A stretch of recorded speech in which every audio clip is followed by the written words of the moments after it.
be talking about deep subcranial muscles for our first demo today.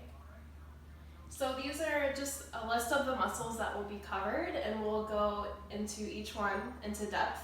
And just note that the suboccipital muscles are also the ones that are located on the posterior side of the head. So let's start off by doing our anterior muscles today. And the first one is our rectus capitis anterior. Rectus just means straight, and capitis means of the head. Anterior is just a hint as to where the location is. So the origin of the rectus capitis anterior is on the front side of the atlas, which is your C1 vertebrae, on the transverse process, and it inserts onto the occipital bone on the foramen magnum. And that's just the biggest hole on the base of the skull where your spinal cord is. And what this does is it assists in flexion of your head and neck. So my beautiful model here, Carissa, is just showing you the action of this muscle. So she's just putting her chin down to her chest. So our next muscle that we're going to be covering is the rectus capitis lateralis, just meaning to the side. And the origin is the superior surface of the transverse process of the C1 vertebra, or the atlas. And it inserts into the jugular process of the occipital bone, which is basically just a triangular bump on the underside of the skull that can be found laterally from the foramen magnum. And the action of this muscle is to stabilize the head and to assist with lateral flexion of the head.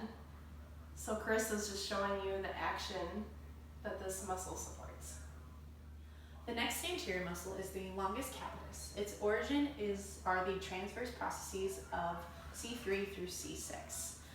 Its insertion is the inferior surface of the occiput. They have several actions. The muscle has several actions, and some of them include unilaterally is lateral flexion of the head and neck to the same side, rotation of the head and neck to the same side, and bilaterally it flexes the head and neck.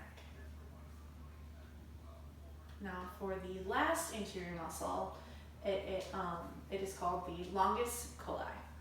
Its origin are the bodies of C5 through T3 and the transverse processes of C3 through C5.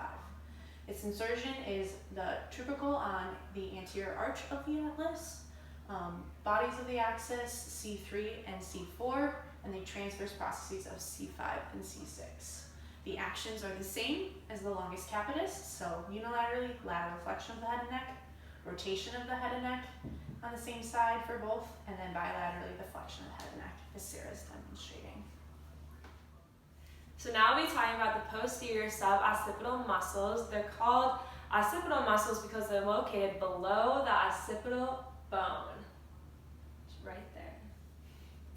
So the first two we'll talk about is the rectus capitis posterior minor.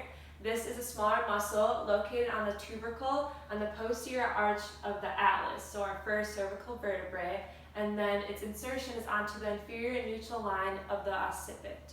So its actions is a little bit of a rock and tilt and extension back of the head.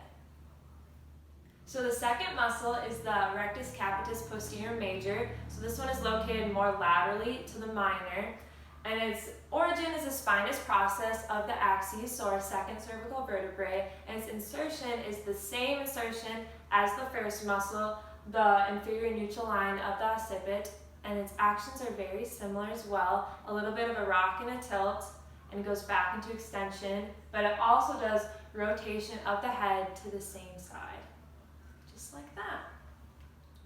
All right, so we're on to the last two posterior muscles. This is the obliquus capitis superior.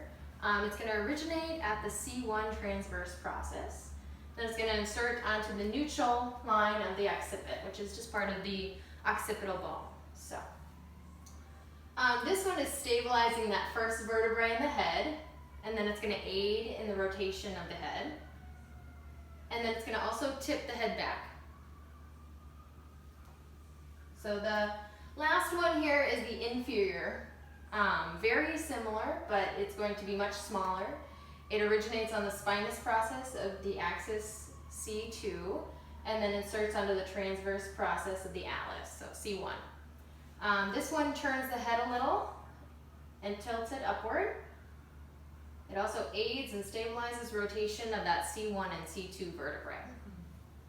So that brings us to the end of the deep subcranial muscles. If you want to look at the slides, click